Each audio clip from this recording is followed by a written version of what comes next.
like this little tape setup. Well, we got the staple gun, and for minutes to get it to stay down so I can tape it.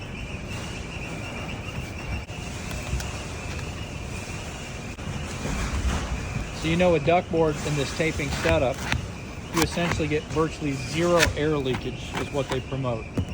Yeah. So that's why you tape and do all this. This tape setup right here, I'm telling you.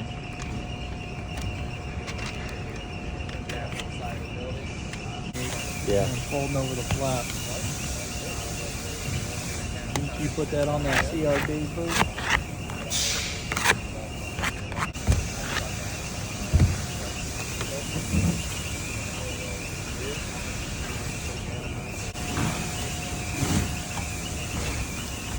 Just pick 3 spots. I always go to the 2 edges and right in the middle.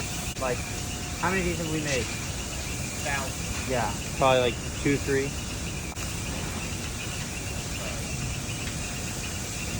Are you guys installing this with your installers in-house, or is this for another contractor? Well, we send them out and the installers will install them. Installers that work for your company then? Yeah. Basically, we just save the company money and time. That's what it looks like. And what is this called? A CRD box. CRD. Ceiling radiation damper. There's a little clip in here that's rated for certain degrees. I think this one's a 165. So if it gets 165 degrees, the clip will break right here. This little clip right there, it'll break and it will close.